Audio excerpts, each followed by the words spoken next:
This just in, you're looking at obviously a very disturbing live shot there. That is the World Trade Center, and we have unconfirmed reports this morning that a plane has crashed into one of the towers of the World Trade Center.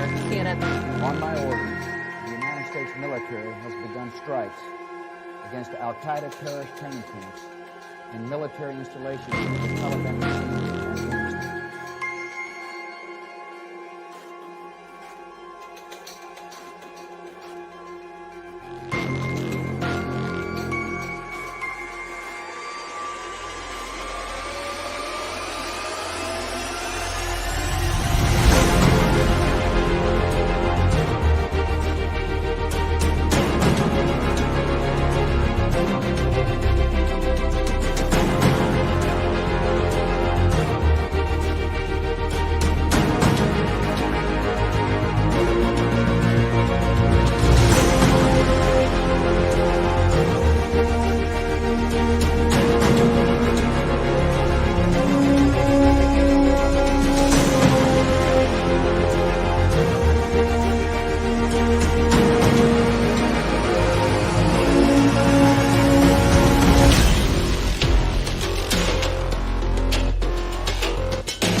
Hey, everybody. Thanks for tuning in to another episode of O'Donnell for Liberty. I am your host, Justin O'Donnell.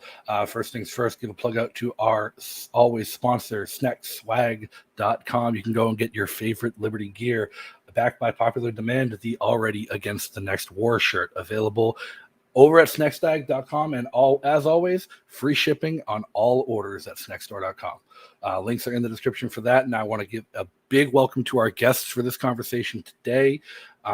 This is a real important topic, huge topic, shown by that bumper video I put together. We've had a global war spanning an entire generation, 4 presidencies costing trillions of dollars and hundreds of thousands of lives that finally looks like at least a big part of it might be coming to an end.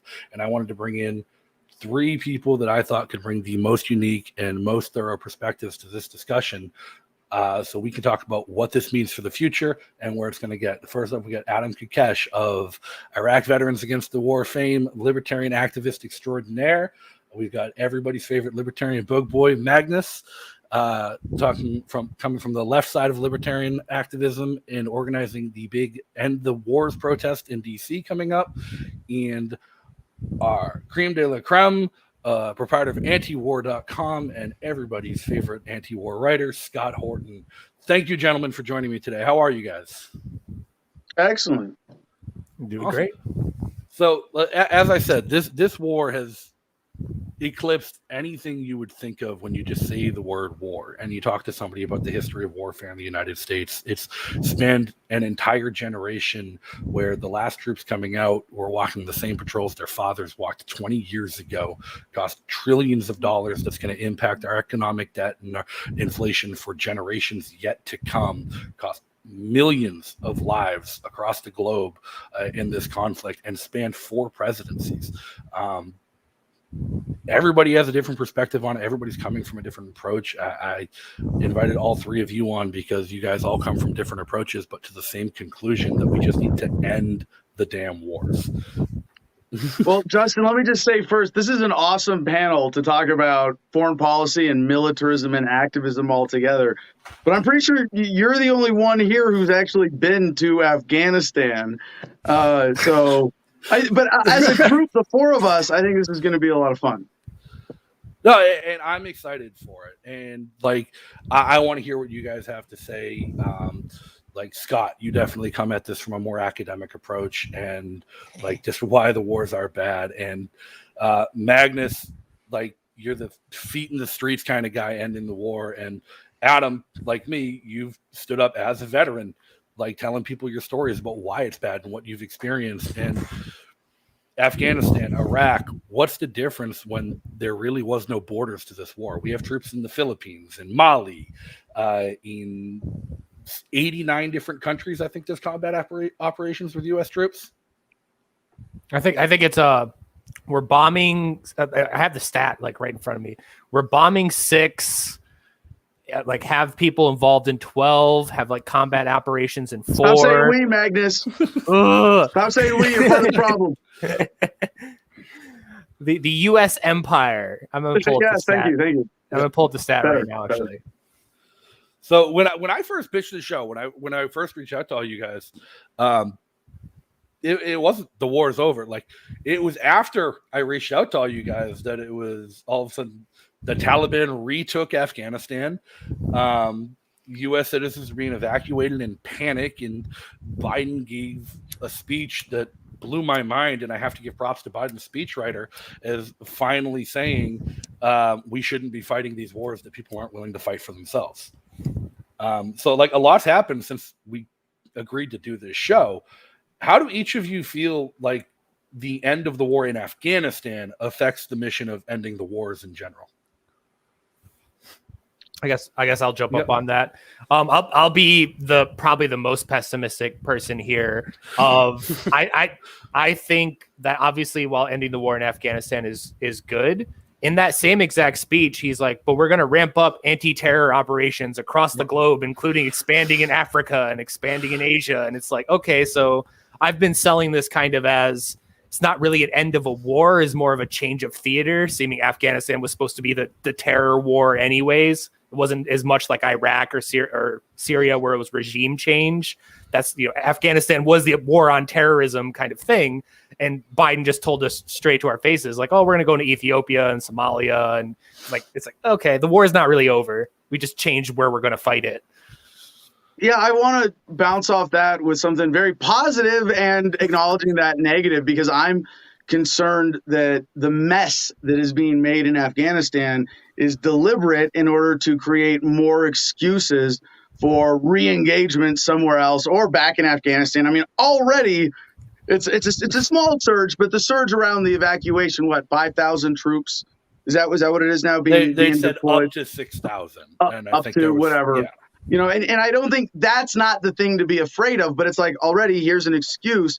And Justin, the cost of deploying a single troop into a combat theater and back, regardless of whether they do anything there, is really freaking expensive. And one other point I want to make is that I think everybody here would agree that using appropriate language and being precise is very important. And I really want to make sure nobody here calls. I'm going to be the grammar definition Nazi here. That no one calls this a failure, because it wasn't a failure. It was a massive success, possibly the most efficiently profitable war crime in human history. And the optimism I have here is that while there's a seemingly concerted effort to create new excuses for re-engagement. For example, today, by the way, fuck Matt Drudge. Drudge Report used to be like a reasonably questioning news aggregator. Now that they have a picture today, scary Arab dude with an AK going like this to the camera and says, ISIS returns. And then the headline it links to is Washington Post saying, the government, the feds are warning that ISIS might return. And it's like, are you really helping them spread this fear porn? But right, it's like so the source is probably like a UN report or something that has It's no references. Fabricated. Now we have to be afraid of ISIS coming back. But this is being used now for this fear. The good thing, the one thing I want to celebrate, though, is that the powers that be behind Biden and Biden himself knew that it was no longer politically viable to continue this war. If he didn't end it by the end of his first term, no chance he gets reelected. He wanted to end it early, get the mess sort of out of the way, try to maybe have a handle on things, give out some more relief checks, before re-election. But this is a big mark of what has been continued incremental progress due to our work, and to Scott especially for Fool's Errand, the book on Afghanistan. And it's like we get this big demarcation. The war's over now, but really it's just one mark in this gradual decline of militarism and the power of the military industrial complex to rip everyone off. Yeah, Scott, how do you feel about that? I mean, like with the war in Afghanistan coming to an end, is it just going to free them up to ramp up everything else everywhere else? Yeah, it could. I mean, my greatest fear, right, is that we get them to end the war on terrorism, and then they just say, fine, it's all about the Cold War with China, and see if, which could really be a real risk of something going really wrong there. In fact, as I write about in the book, our position in Afghanistan is part of that Cold War against Russia and China. It still has been kind of all along anyway.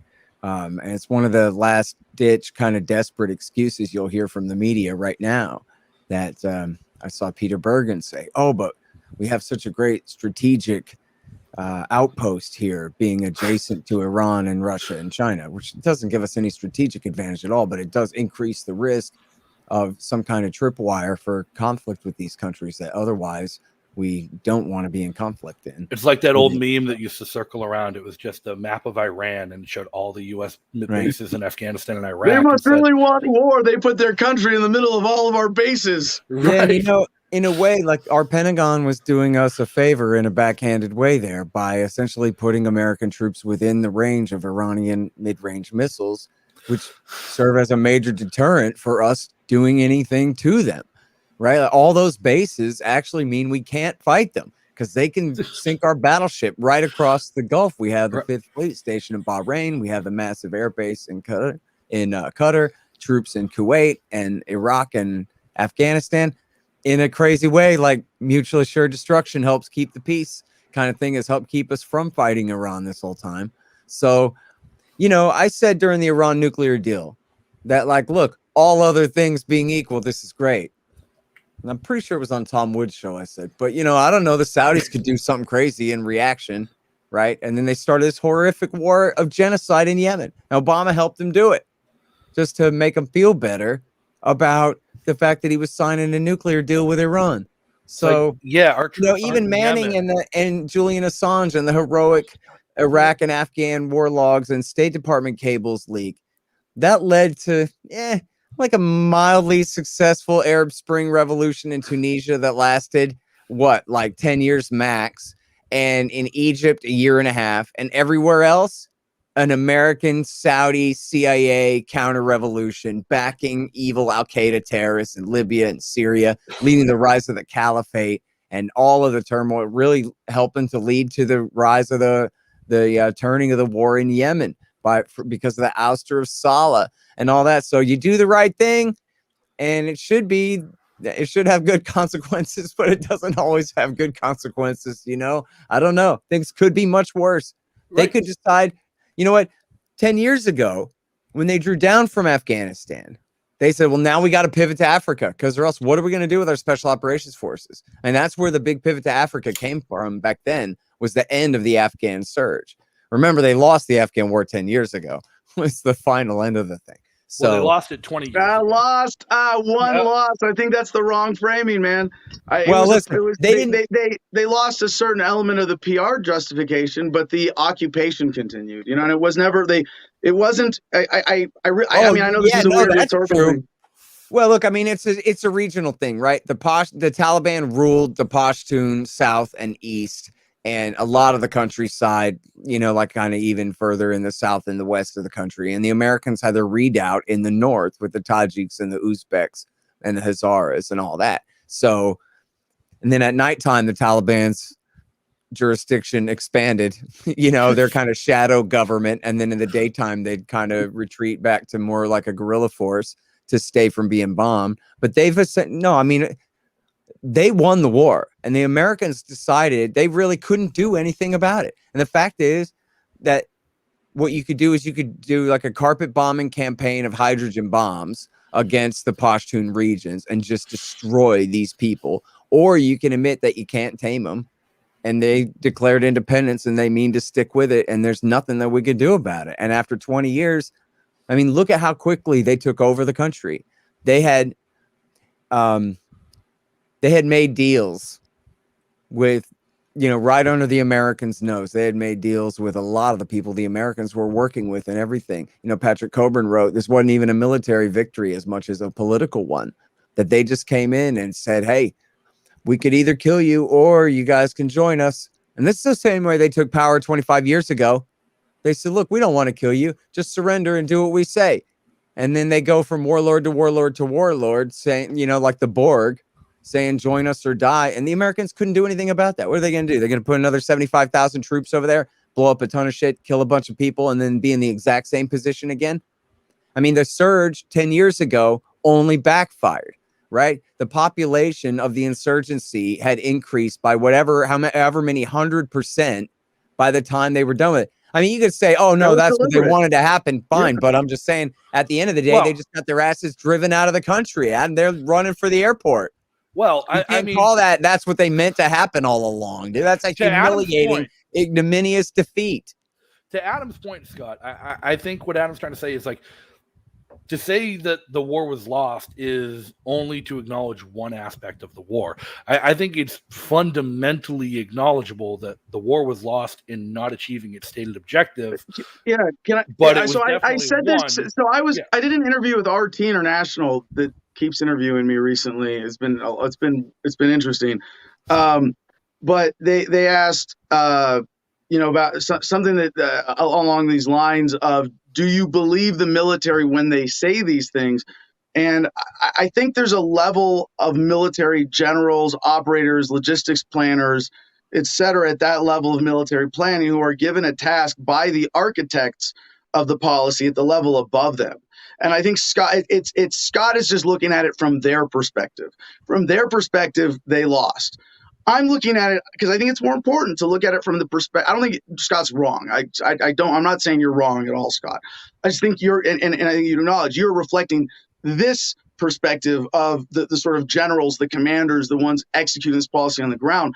But I look at the architects and go, yeah, they knew this was happening. They knew this was all deliberate. And I say this is where I will play the veterans card a little bit, tell a quick story from my experience, because I was in Fallujah for the first battle in April 2004. And I saw the political manipulation of the second battle that had to happen under that militarist occupational combat reasoning pushed off till after the election. And a lot of Marines died needlessly because that tactical decision was compromised by what was clearly political influence on that process. But I want to ask a question to y'all, if that's all right, Justin, because ahead. I'm watching what's happening. And one of the things that is unsurprising is the demonization of the Taliban in the mainstream media. It's a big thing I cover or have covered last week on my podcast, reading mainstream media headlines and just reframing and being like, can you imagine if they used this same language to describe the same actions of the U.S. government and military in Afghanistan? And there's a double standard. No kidding. But it's a clear effort right now to demonize the Taliban. And they're the rebels who just defeated the empire. Part of me wants to be cheering for them. And the question I want to ask is it how much of an exaggeration is it to refer to the Taliban as the people's militia of Afghanistan at this point? I actually don't think it's that much of an exaggeration personally. 65% of the population of Afghanistan is under the age of 25, which means the overwhelming majority of the population of Afghanistan does not remember life without U.S. occupation. They don't remember what Taliban governance was like. And these are the people fighting for the Taliban. It's not old people in their 40s and 50s who are the Taliban fighters who are going out and taking these cities. It's young men in their 20s and 30s, people who were too young to have remembered life under Taliban governance. These people have Twitter accounts, Instagram, TikTok, like they're posting all the time. Like the memes are a regional thing, man. Yeah, it's a tribal and ethnic and regional thing. This is a Pashtun movement to take over the country, and they're the plurality of the country, but they're not the majority of the country. And I don't think the Hazaras and the Tajiks and the Uzbeks are saying, hooray, the Taliban are here. I don't think they're saying that at all. They're some people's militia. That's who they are, not the people's militia. Can they grow into that? Because I'm cheering for the Taliban to be the most compassionate that they can be right now. I'm cheering for them to live up to their rhetoric about being inclusive and respectful of women's rights as much as they can under their idea of They Sharia. just finished a successful suicide bombing campaign, Adam. You know, they're not. So yeah. No I mean, chance. look, well, whatever. Who knows the future? The truth is, as you're saying, that, you know, Mullah Omar's dead and all the old guard are dead, and they are much younger guys in charge now. They are, as you're saying, they got smartphones and Twitter. They're plugged into the world. It's not at all the same as it was there 20 years ago. There's so much has changed. And they have announced already they want women to keep all their government jobs. And they've said you don't have to wear a burqa, just a hijab, you know, so your face can show, not even necessarily like this, but like they can show their whole face, but otherwise be covered, which is less worse than it was 20 years ago already.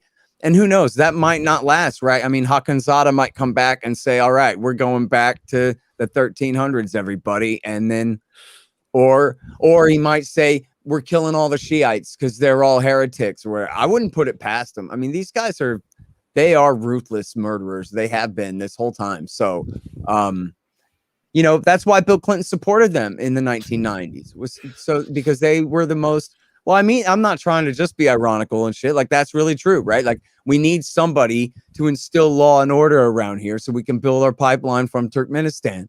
And hey, when Scott is so profound that it's funny and you can't stop from laughing, you're still supposed to not laugh and just be serious with Scott, okay? It's the whole situation is absurd. So you kind of gotta, despite the reality of everything, you kind of have to giggle at it because it's just preposterous. Did you guys see the footage of the Taliban playing on the playground where they're on swings and on the merry-go-round and stuff and jumping on the trampoline? There was the one video that got me was they were in the gym in the basement of the palace, and there was a guy with just an RPG over his shoulder, like doing like the shoulder press machine, and I'm like, this is the most absurd thing I've probably ever seen. And then this is the modernity they've never seen before. They're like, dude, you know, at the park, they have the thing where you get on the little horsey and it like goes back and forth. They were riding those.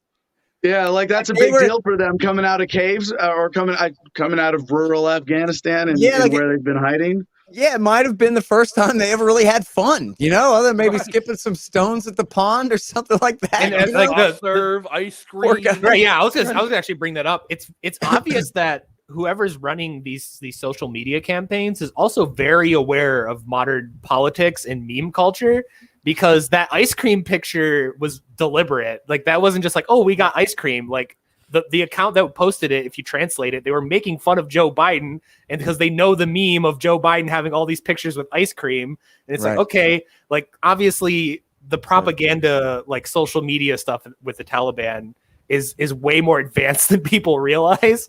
And you can DM these people. They're on Twitter. I jumped in the DM of one of these guys. It was just like, hi, like, this is weird. You know, like may or may not have reached out to a couple of them to ask how they would handle this to me, this is what gives me a lot of hope and optimism for the internet effect in Afghanistan and just being more connected to the world now. Like, I mean, just the openness. I don't know how much of that is changing as a result of the end of the war happening, but I think getting the U.S. military out of the way, the world can now interact with the people. I don't want to say the people of Afghanistan directly, like we have perfect free trade or whatever, but that we can at least on social media sort of directly relate to them like we haven't been able to for a long time. And I think there's going to be a huge effect of that internet scrutiny on the Taliban. And it's those young guys who make up the mass of the fighting force of the Taliban who are on the internet, who are going, why can't we have nice things? Oh, because we have a fundamentalist government? I think they're going to at least there's going to be an immediate internet force of global accountability for the Taliban. And I think a positive progress. You're going to see, leaps and bounds of progress that's been denied to them. Yeah, listen, I think that's totally right. And you're raising the counterfactual right is what could have been instead. And, the New York Times has a piece, I think it's from today. Someone tweeted it to me about how, yeah, it is true that the Taliban offered to totally surrender to the Americans at the end of November.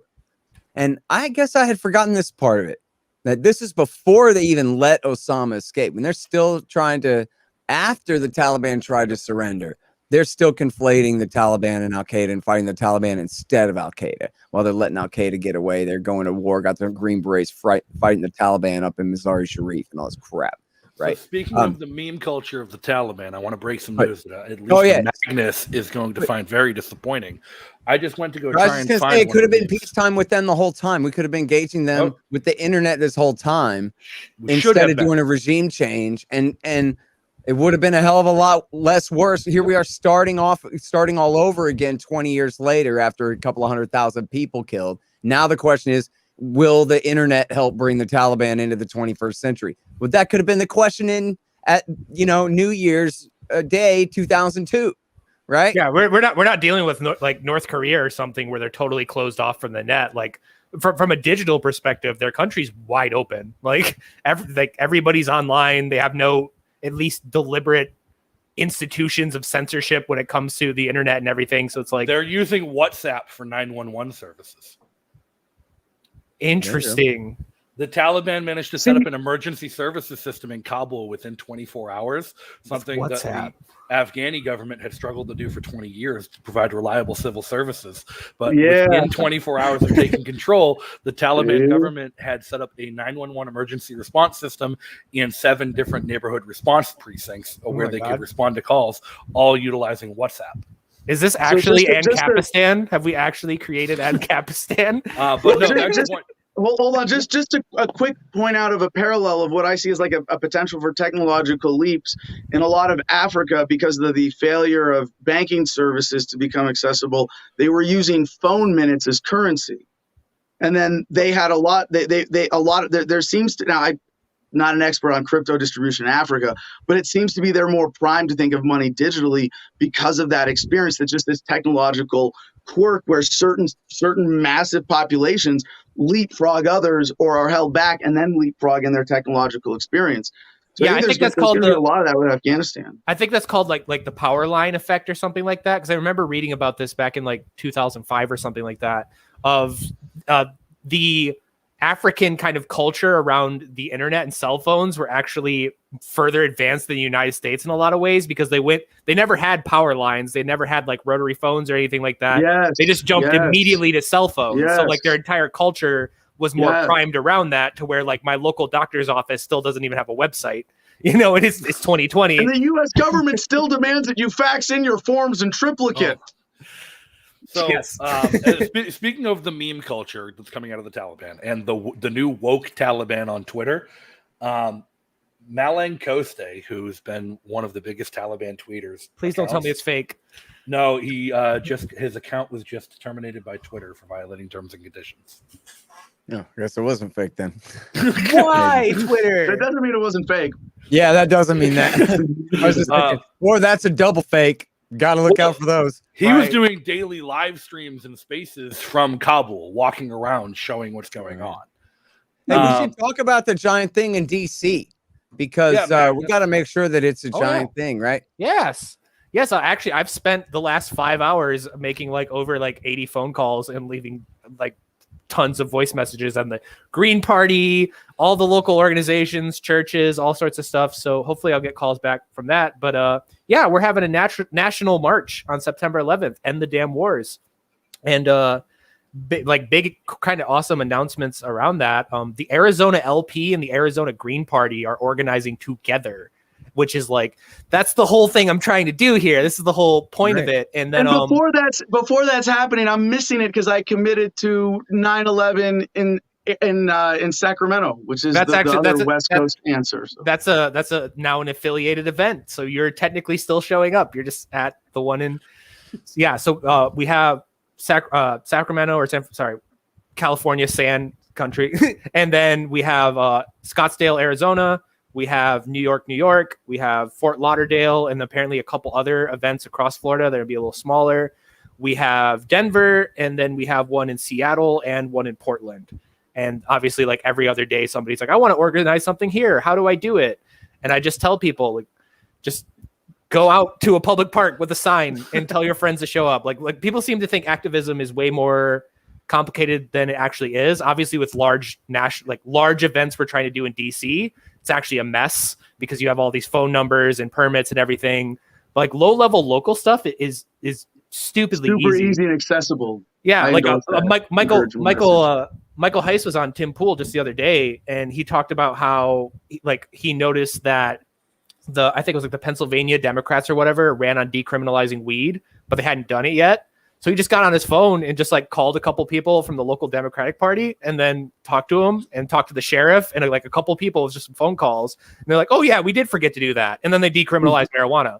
It's like, okay, so Michael Heiss, just like one guy with like 5 phone calls, so it's way easier than people think on some levels. And I remember myself and Andrew Olding managed to stop the tobacco tax and tobacco age raising in New Hampshire, just the 2 of us, by just going to city hall meetings. It's as long as you're involved and you want to actually do the little work that needs to be done, activism is very easy. Myself on 9/11, I'll be up in Maine with Harrison Kemp at his Protect the Guard rally. So that's where all the Defend the Guard people are going, right? I know Michael Rufo, however you say his last name, he's going to be in DC and he's like a Defend the Guard person, so they're still going to have representation there. All right, so awesome. Indy Prime chimes in on YouTube and says the test will be how they react to the U.S. leaving or not leaving on the 31st deadline and how they act when the U.S. finally leaves. I don't expect flowers and rainbows, but I hope for a peaceful outcome. How do you guys feel about the possibility? Like, that's the deadline. Biden did put a hard, fast deadline on the troop withdrawal for the last 5,000 troops in Kabul. Is that really the test? Like how the Taliban spends the next week and a half and how they react after that? Well, it's definitely going to be a turning point, but quick answer. It's definitely going to be a turning point, but hearing that, it's scary to think. It wouldn't surprise me if they try to get away with, no, Afghanistan is permanently a hotbed of terrorism, and if the U.S. military doesn't stay there forever, there will be more terrorists, and we partially withdrew for a few weeks, and look at that, ISIS is back, and so now we're back to full steam. You know, it's all up in the air. So yeah, this is going to be critical. No, that's definitely not going to happen. If anything is going to happen, the CIA is going to ally with the Taliban to train Uyghurs to use against China. That's going to be the next stage of intervention there. They're not going back to war to roust the Taliban out of Kabul, Adam. They're not, dude. I don't think it's likely. I think it's very unlikely, but it's a scary small possibility at that end of the worst case scenario spectrum. Do you think the Taliban would stand against China? Do you think the Taliban... They could try to stay longer in the name of we haven't got all the civilians out yet, give us a few more weeks. But that would be on a handshake deal with the Taliban to allow them to do that. You know, they're not... To start the war all over again would mean they'd have to send in 50,000 guys, paratroopers to seize the Bagram Air Base, send in the Marines, send in the Army infantry, and go back to war. And they're just not going to do that. That'd be political suicide at this point. People would lose their minds. I don't think the Pentagon has any interest in that, and I don't think the President of the United States has any interest in doing that whatsoever. No, I really do believe that they really want to draw down and focus on Africa because they will not stop talking about it. Like you can just keyword search Ethiopia and see all these blue check marks that are suddenly like freaking out about Ethiopia, freaking out about Somalia, and Mali, like all these places at the same time. But I definitely think it's interesting, and it kind of speaks to the Taliban's goals here of, maybe I'm wrong because this is just a thought I had a couple days ago, that if they would have waited to essentially take over the country until we had fully withdrawn, then all the people that are currently surrounding the airport and we're deploying troops and everything like that to get out of there, they would have just been screwed because we were gone. So I think it says to the intentions of the Taliban that they didn't wait until we left. It seems like their main goal was to humiliate us and just show screw everything you did here. You're not even out yet and the country's ours. And I think that kind of deliberate decision on their part to not wait till the exact withdrawal date kind of shows that the military probably isn't going to get involved again, just like Scott says. And if they do get involved, it's going to be like backroom deals, contractors, spooky CIA things for other goals and other agendas. We'll see. But then again, predicting. Hold on. I want to make one counterpoint because I stand by what I said is the possibility of like the remote worst case scenario. But here's an actual historical proxy: troops in Japan, troops in Germany. Maybe there's going to be a presence like that established in Afghanistan. Only if the Taliban said, sure, you can have the Bagram Air Base. It said the Taliban's position for 20 years has been, get the hell out of our country or we'll shoot you. That's it. And the only time that they made an exception to that was they said, we'll enter into a ceasefire with you as long as we are negotiating your withdrawal. The And U.S. if we're military doesn't negotiating usually anything have other than permission. your withdrawal, then we will fight. That has been their position this entire time and has never wavered. So I just don't think that's going to happen, man. I mean, you could have, again, I guess my fear is that they're going to make too good of friends with the Taliban and try to use the Taliban and their Uyghur friends against the Chinese or something like that. But that would be it kind of in the near-term future here. But re-escalating the war against the Taliban, the new Taliban government in Kabul is just, there's no way to do that now. Well, I don't want to hack at this for too long because this is kind of like parsing apart possibilities, but I don't think we could put it past them to infiltrate, to murder, to drone strike, to render the Taliban ineffective by violence if they need to, or subversion even.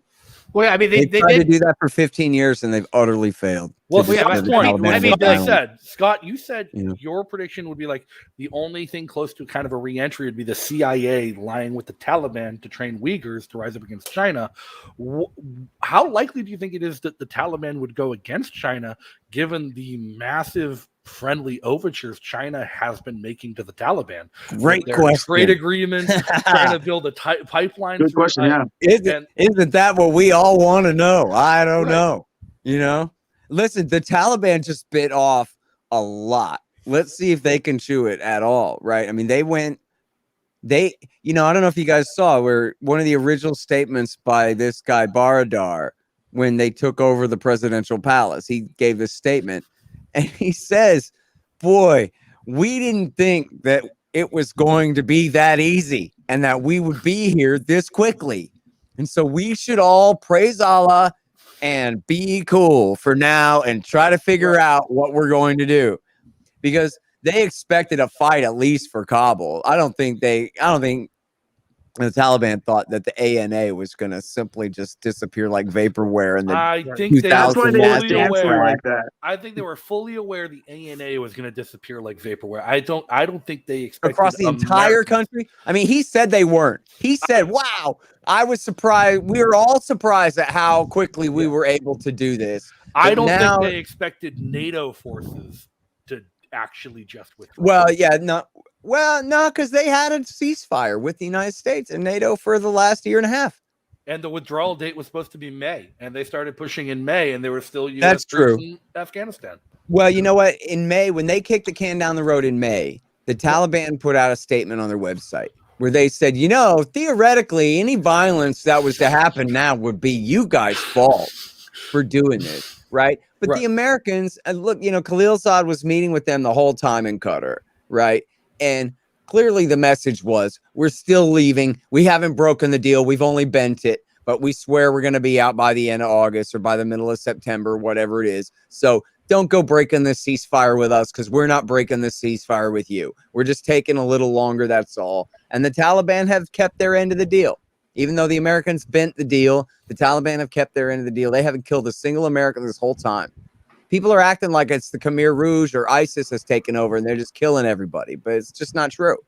I mean, there was that They story might. that went, there was that story that went viral of like some random Spanish troll on Twitter was like negotiating with the Taliban to get the people out of the Spanish embassy. For the release And, of the like, Spanish diplomats, yeah. Successfully did while the Spanish government was failing to get contact with anybody. This random guy with a Pepe profile picture was Did you negotiating with the verify that? Taliban. I've seen that, but I didn't have a chance to verify. Yeah, Is that true? I went right on their Twitter. The tweets are still up. You can translate it and everything. Like, yeah, it was like a Taliban legit. sent a convoy to escort them to the airport. Yeah, because of this, Wow. because the Awesome. guy with a Pepe profile picture with like 100 followers on Twitter. Hey, man, if you got an article about that, please send it to me. I'll drop it right in the private chat here.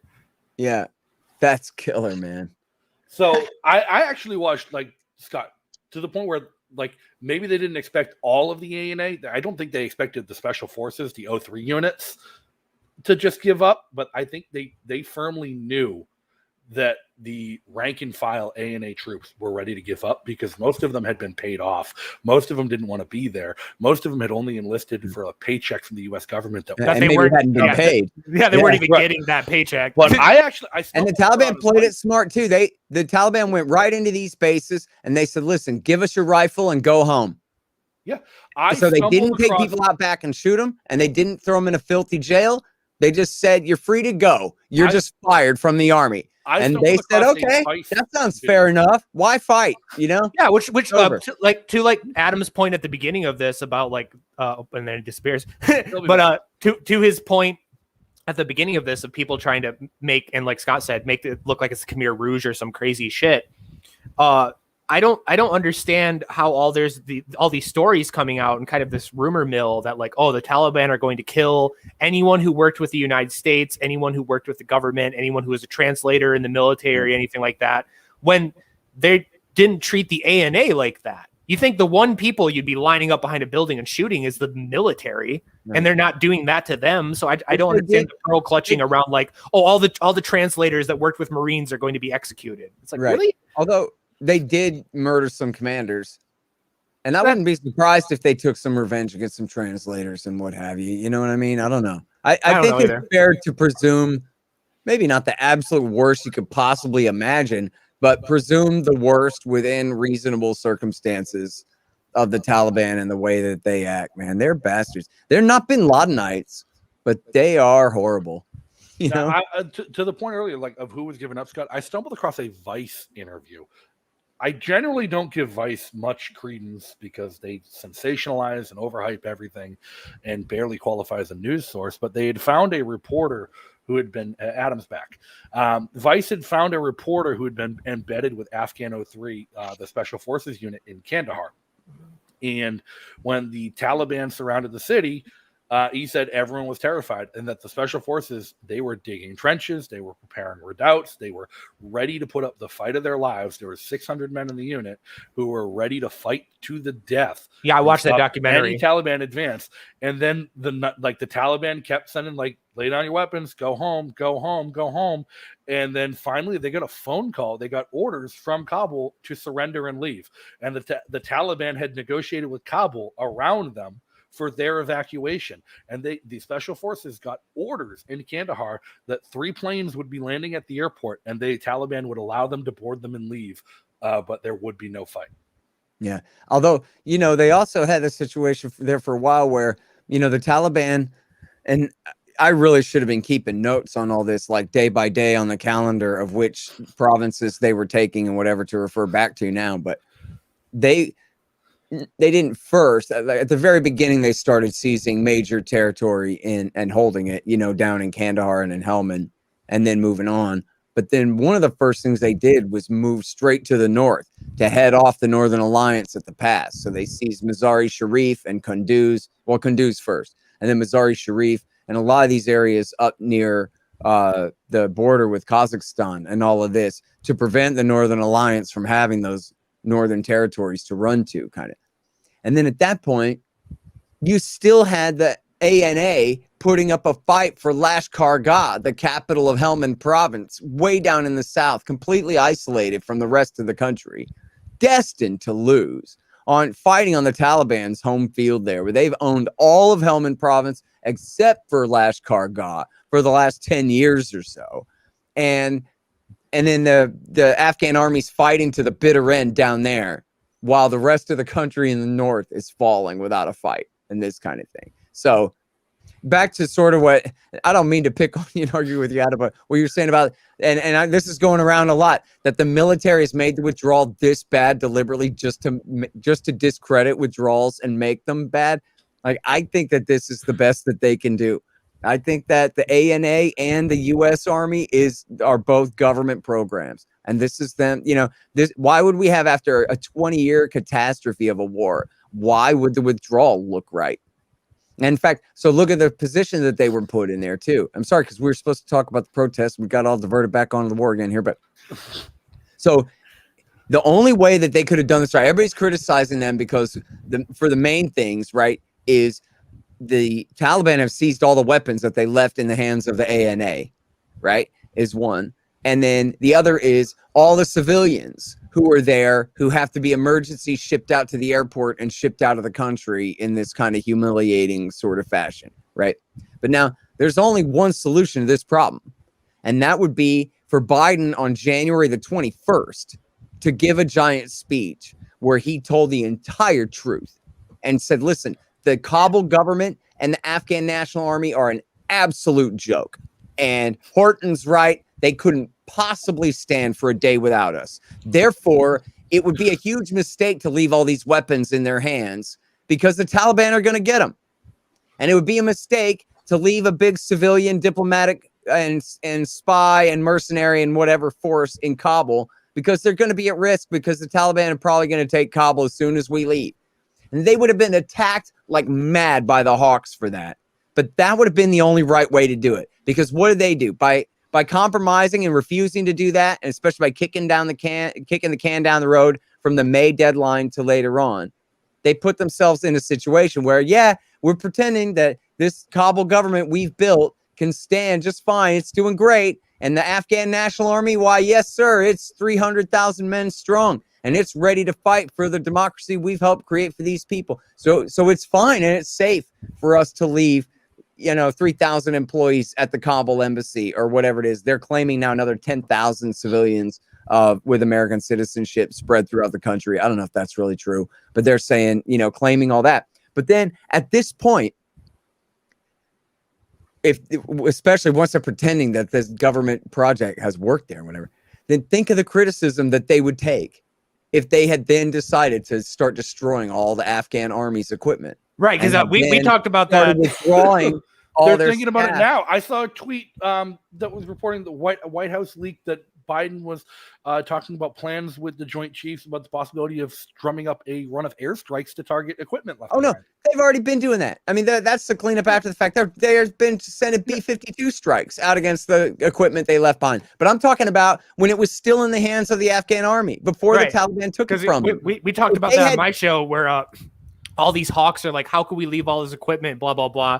But then if we would have, when we pulled out, taken that equipment with us, those same hawks would have been like, yeah, how could we leave them defenseless? And it's like, exactly right. So that's the position. That was like the rock in the hard place position that they tried, that they like talked them. So they painted themselves into that corner by being less than totally honest. They were totally honest. They just would have said, look, Bush and Obama lost this war a long time ago. Okay. The Kabul government is the most corrupt organization in the history of mankind outside of Washington, D.C. And so we're calling it quits. And that's it.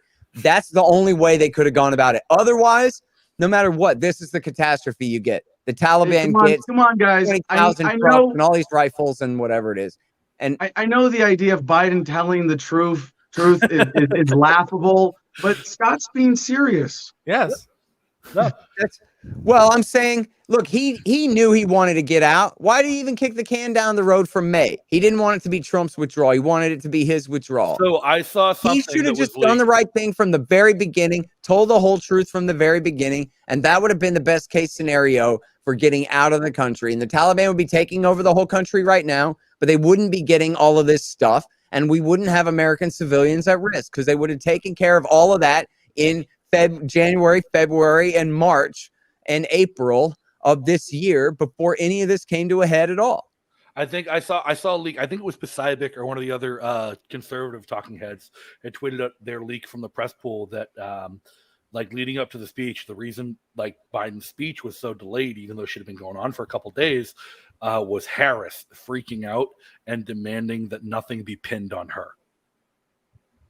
Well, interesting. I mean, what could be pinned on her? She's just along for the ride anyway. You know what I mean? She's our president-elect. What do you mean, Scott? Well, I'm sure she had some bad votes in the Senate or whatever, but it's not like she has anything to do with this war thus far, you know? Yeah. Well, my favorite. She'd been talking about leading up to the actual fall of Kabul until it became obvious, until the media started acknowledging how everything was going to shit. It had been Vice President Harris is leading the charge to withdraw from Afghanistan. So it was a media fuck up how they were selling it, pretty much. No, Well, she was my the one favorite delegated. meme that came out of this was it's President Bush, who has been painting in his retirement, and he's painting the meme of Spider-Man pointing at Spider-Man, and it's Trump and Biden pointing at each other, and he's just smiling at the And camera. Obama. Like, Yeah, there's three oh, no, Spider-Men. Trump, yeah, it's three of them, Yeah, right? yeah. It's three Spider-Mans.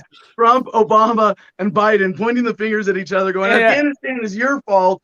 Right. And yeah, the whole playing game is ridiculous. But I just want to connect this to even talking about Kamala and all of this, the blame game is this is why, to me, it's very important to use precise language about attribution of responsibility, because you blame these politicians or these commanders for winning or losing, and I think it ignores the deeper problem of militarism and the entrenchment of the military industrial complex that allows this to happen. And again, back to what is the significance of the end of the war in Afghanistan? It's this gradual human progress of cutting out militarism and conflict and achieving a more peaceful world.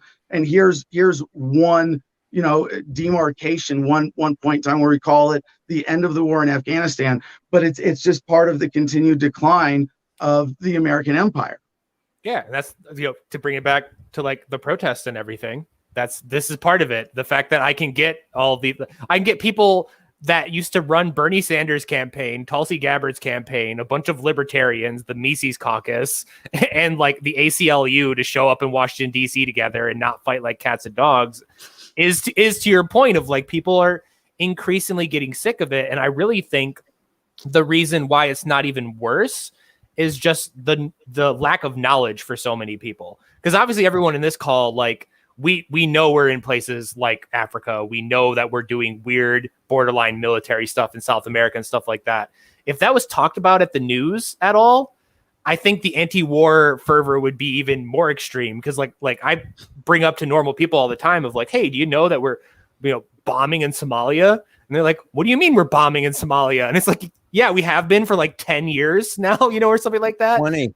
Yeah, The special forces is still doing interdiction in Mexico and Colombia. Yeah, it's people just aren't aware of this. And how are we getting everybody to DC? That's what I want to know, is how are we going to make this thing a huge thing and not huge thing? I mean, anybody watching now, you can go to endthedamnwars.org for information. If you can't make it to DC, you damn well can organize something locally and just reach out to Magnus to make sure it gets put up there. Yeah, definitely. I definitely feel that it might end up having to be a momentum thing, because obviously this first time we are a brand new organization that's 5 months old now. And even though got amazing people like Scott and amazing people like Michael Heiss at the Mises Caucus and all these people for the Bernie Sanders and Tulsi campaign, we're still fresh. So we're doing everything we can to get phone calls out, to reach out to these organizations, to get them to promote it. We're on worldwithoutwar.com. So we've done great things, but obviously I want to caution people about DC that we're going to put responsibility on you. You can make it a huge thing, but also you do have to keep in mind that usually protests that don't have backing from the Democrats or the Republicans or aren't trying to elect somebody don't blow up, because as you probably saw over the last year, the moment the DNC gets uninvolved with an activist movement, it evaporates, and the same thing with the RNC on other things.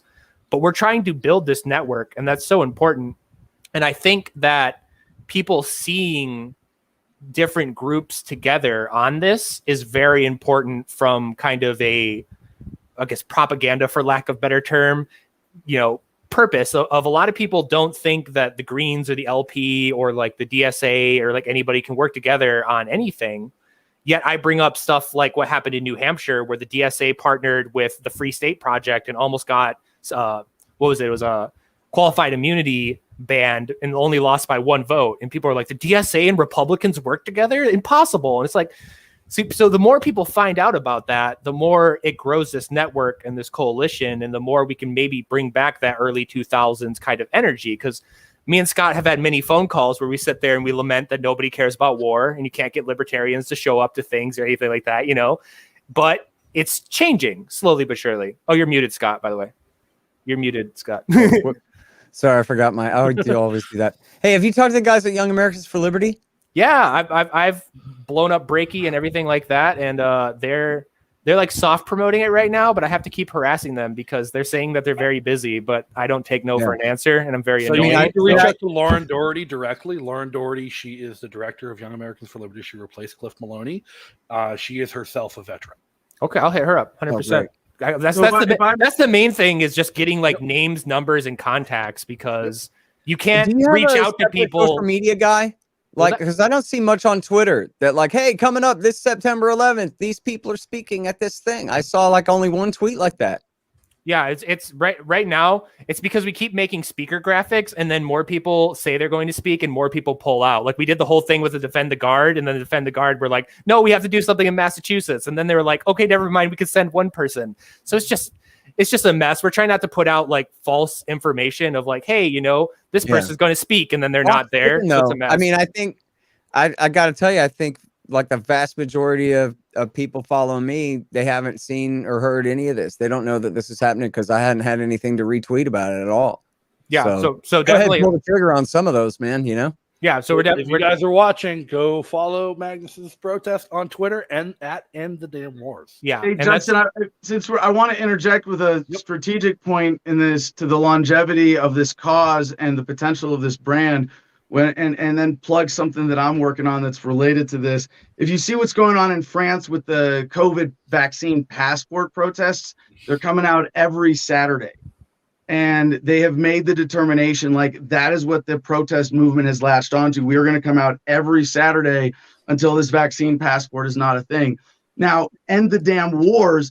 I think that's a great rallying cry for those of us who know how much is going on. If it connects with the general public, it could have some sustainability as a brand. And I'm grateful that Magnus is organizing the opportunity for me to put a little bit of my effort behind seeing if we can make this brand work as something sustainable and enduring that goes to push down the rest of the adventurism and American militarism once and for all. But one of the things that I think is important to this tactically that we did a lot of with Iraq Veterans Against the War was counter recruiting and keeping people from enlisting, and then also helping people get out of the military as a conscientious objector. So I got to plug GIRightsHotline.org. If anybody's in the military right now thinking, oh, geez, I'm a loser, well, you can step away from that loser organization of the U.S. military, get out as a conscientious objector. There are a lot of other legal routes where you don't ever have to pull the trigger and shoot and kill or drop a bomb on an innocent person ever again. If you decide that you don't want to be a part of that game, you can stop playing. GI Rights, oh, hell yeah, we got it ready. Thank you, Justin. GIRightsHotline.org. And so there are these less glamorous than protesting supplemental venues of activism that are very important to the anti-war cause.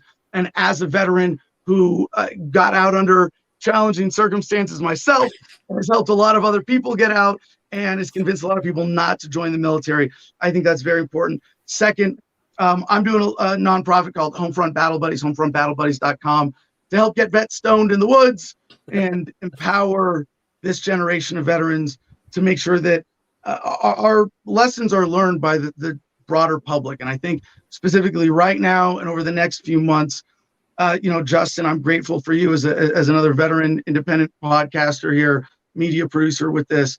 I think especially right now, and it's not, I love Ron Paul for saying, you don't have to go to Iraq to read the Constitution. To say, listen to me because I'm a veteran is a bullshit appeal to authority. But if that's the language that it takes to reach a certain part of the general population right now, Justin, I know you personally, Justin, especially as the Afghanistan vet in the room right now, have shied away from this.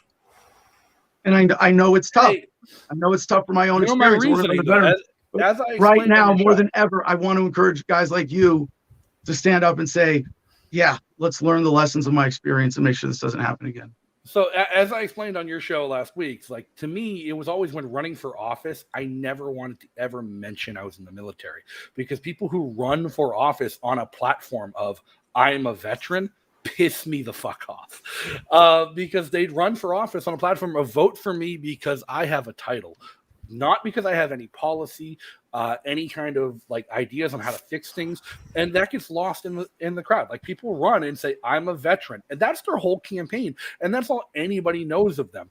When I was running, And WMUR just did research on me, and they put up a candidate profile that said National Guard veteran Justin O'Donnell. I specifically emailed them saying, take that down.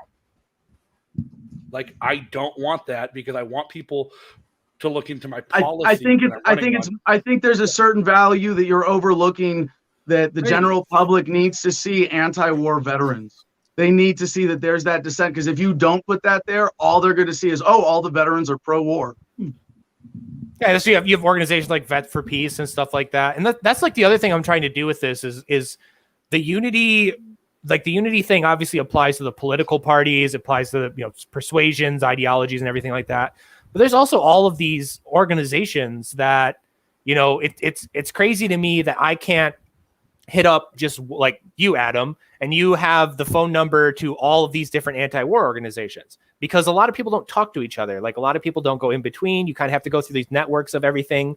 And that's, another thing I'm trying to pull off here is to pull all of these guys together and be like, hey, this is serious, and we should use this moment of what's going on in Afghanistan to like come together and pool our resources, like Concerned Veterans for America, Vets for Peace, like all these Answer Coalition, Code Pink, like there's hundreds of them, and you rarely see everybody in one place. And it's like, I'm always weird, and people, like to be the Eeyore to me and like rain on my parade of like, oh, there's a reason for that. And I'm like, screw that reason. Like we can do this together. And, to Scott's thing about like promotion, now that we finally have everything kind of nailed down, because the permitting process, as you can imagine, in DC was a nightmare, especially now.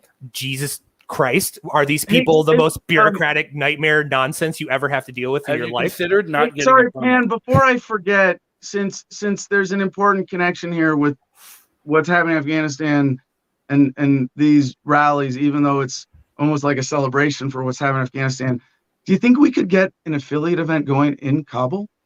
Do we get the Taliban to participate in this? Here's the thing, and this is 100% serious, and I have to be reined in, because obviously I'm organizing it, I'm doing all of this, but I'm also an eccentric character.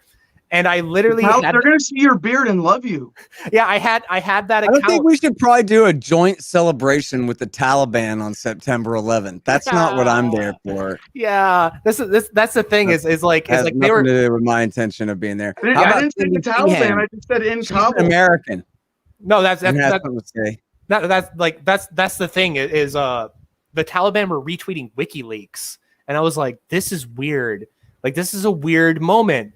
And they were retweeting WikiLeaks in response to Marianne Williamson becoming pro-war, because Marianne Williamson started freaking out, demanding we keep troops in Afghanistan to protect women's rights, and that the worst thing about the war coming to end was women's rights. And the Taliban retweeted a WikiLeaks article about how the CIA was using feminist propaganda to shore up support for the war in Europe. That's what I was getting. That's what I was getting at. There is like, this really is kind of that moment, because God forbid the Taliban is like jumping on and like retweeting WikiLeaks. Like, okay, if you can have that weird crossover moment, like that's the most extreme. You cannot go any further than the Taliban retweeting WikiLeaks. Okay, if we can do that, then why can't we do something way less extreme in terms of like unity and like coming together here? So that's what I was kind of getting at. Thank you. Yeah. Yeah. No, I was trying, but like but to my point of having to be reined in is like I asked one of the other social media people of like, on the main account, can I point out that the Taliban's retweeting WikiLeaks? And they're like, no. To Scott, as you know, Scott also points out, I was like, no, that probably isn't the best idea. And I'm like, yeah, you're right. But like, it's, to the idea though, like, damn, if they could do that, then, why can't we, get the Green Party together with the LP for a day? Like, that's kind of my thought process. Anti-war left. There was an anti-war protest. There was an anti-war protest in Boston every Saturday morning for 6 years that stopped the day Barack Obama was elected. That's the whole reason why I like fell into the LP, even though I'm not much of like a quote unquote libertarian as most people are politically. I fell in with that crowd because I was a massive like anti-war advocate under Obama, and I was like running around, like the George Bush's Hitler rallies and stuff like that. I was doing all that. And then when Obama got elected, all of my friends just vaporized into the ether. And I was like, hey, we're bombing Libya. Isn't this bad? And they're like, yeah, kind of. It's like, No, like, and that's why this is going to be really hard. And any success we get with the march and any future marches and this whole campaign, I consider very important, because we are not a DNC backed protest organization. We are not trying to get libertarians elected. We don't have Republicans backing us and to go on stage and talk about how bad war is and then hand out their cards to fund their campaign. These are just anti-war activists. I resent you including trying to get libertarians elected in that list of things that turns out crowds for protests. I know for a fact it doesn't. True. Depends how you define a crowd. But either way, like that's what I'm saying, technically a crowd, Adam. Because a lot of people like ask like, oh, is this just like as soon as the Mises Party got involved, they're like, oh, is this just like a libertarian front group to promote the Mises Caucus? Like, no, like we're happy they're involved. We love it, but that is not what this is about. This is not an election campaign. This is not like a fundraising thing for any political party. These are anti-war activists that are sick of fucking war, and we're going to get together and we're going to try to do something that's very rare in America and have like a genuine grassroots, non-infiltrated or co-opted protest movement. And you hear that, Archie? You mentioned Answer back involved? Answer Coalition? Yeah. Like, are they running around or are they involved with the march? With this, yeah. No, we've hit them up a ton and they like have yet to respond to us. I'm going to start making like even more phone calls and being more annoying, because my kind of take right now is either people are going to tell me no, people are going to tell me yes, or they're going to block me. That's how like committed I am to reaching out to these people. So we'll see if they finally respond to my like happy harassment to get them involved. We'll see. But yeah. Yeah, they were really responsible for all of the big rallies when I was organizing with IVAW. Yep. But then they were the epitome of, well, we're useless under Obama. Yeah, I went to their website and it listed all of their marches, and literally their last big one was 2008, and then they did nothing after that. And I was like, God. So that's the thing is like a lot of people are like, reach out to like X, organization. I'm like, I would love to have them show up, but they're a partisan organization, because there are even some like right-wing organizations that were super anti-war under Obama, and then the moment Trump got elected, they like also evaporated in the ether. Not as bad as the left-wing movement, but like still to a degree. So, it's tricky with some of these organizations, because the no-brainers you think you should reach out to are also the people that like only care when it's an R or a D in front of the name doing it. So it's like, all right. Well, we're at our hour. We're actually over our hour. Thank you guys for putting up with me. Before we let everyone go, let's go around the horn, tell everyone where they can follow up with you, get more information, and how they can follow you. Magnus, go. Yeah, so Magnus Panvidya. It's Panvidya Magnus. It's backwards on Twitter because I was suspended, and then Magnus Panvidya on YouTube, where I run the Unity or Death podcast, and then obviously endthedamnwars.com.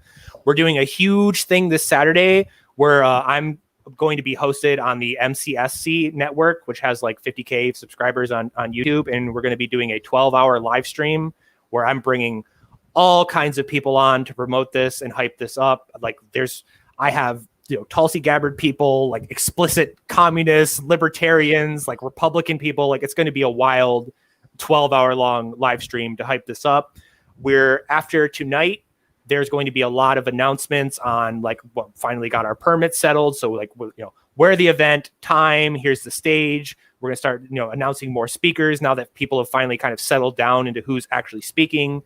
We're just, this is the 20 days, 30 days leading up to this. We're going to go crazy with it. So they'll get lots for you on that, Scott. Like I said, the process behind this has been hurting cats with blow dryers, because so many people will be like, yeah, I'll speak at your event. And then they'll go like, oh, like there's a Republican speaking, I don't want to speak there anymore. Or like vice versa. So that's just unity politics, coalition politics. It's fun. We did have one speaker, I won't name who they are, that was like 100% on board until they found out that Spike was speaking, of all people. Oh my! And then they pulled out. So it was like, yeah. So that's Spike's the best of us. Yeah, Spike's What's the wrong least with Spike? offensive. I don't know. I have no idea. This was a lefty person that was it's like, his no, chest hair. They're offended by his chest hair. I have no idea. So yeah, if you see any like radio silence, it's because of that. Because we'll be like, oh, we're super excited to announce this tomorrow, and then the person pulls out. But yeah, more to come. Pay attention. Super thankful for Scott for speaking there, and everyone that's done help so far. And we're gonna go into like real nose of the grindstone work for the rest of rest of the month up to it. So awesome. Scott, where can people follow up with you? All right. Well, I got a show at scotthorton.org, and I'm the director of the Libertarian Institute, and we got a lot of great writers and podcasters and things there. So I'm really proud of that. I haven't been working as hard as I should be on it because I'm very busy. But libertarianinstitute.org for that. And antiwar.com, I'm the editorial director there. But we got all the best writers in America and the best news coverage, everything you need. All libertarians should be starting every day at antiwar.com. And then I wrote these books. Yeah, these ones. Fool's Errand, Time to End the War in Afghanistan, and Enough Already, Time to End the War on Terrorism, both of which get Afghanistan 100% right, and all the rest of this stuff too, if you like that kind of thing. And then I think that's it.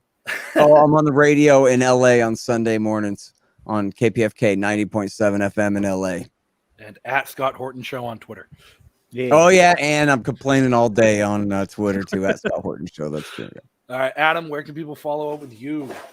Yeah, well, that's my main website there, thefreedomline.com. I want to really plug Telegram, t.me/Adam versus the man. I want to be able to push everything out through Telegram now. I think it's a great platform everybody should check out. But I've spent enough time plugging my stuff. Justin, I want to thank you for putting this conversation together. This is really cool. And again, everything to be an example of a veteran, to not be afraid of that, to reach the normies. I mean, I really want to encourage you to play that card so that they don't have the false impression that every veteran in America is pro-war. Pan, thank you for your organizing. Scott, thank you for your research and your expertise and your writing and your diligence over the decades in your work. It's an honor to be on this panel and included with these great minds. All right, and it was an absolute pleasure to have all of you guys here today. Like, I look up to all of you guys so much. You guys, I'm a huge fan of all yours, and honestly, I was expecting a lot more difficulty trying to get all of you at the same time. First shot, that was when I talked to Scott's producer and said, all right, here are my dates. He gave me a date. I reached out to Adam and Magnus. They're both just yes on the spot. I'm like, we're good. We're going. All right, so thank you guys for making this easy. Thank you guys for making a great show. And I look forward to doing this again sometime when the next war ends. All right. Awesome. See you guys Peace, in everyone. DC. See you in DC. Show up. Do it. Adios, everyone. Hey, everybody. Thanks for tuning in. As always, big shout out to our guests and our viewers for making this show worth doing. And make sure you check out the links in the description to follow up and learn more. And always, as always, check out our sponsored merch over on snackswag.com. I stream this show to Facebook, YouTube, and Twitch live, and everything's uploaded to Odyssey the same day. So make sure you check out our channel on these platforms and help out by liking, following, subscribing, and most of all, sharing the content with your friends. That's all for today. See you guys next time.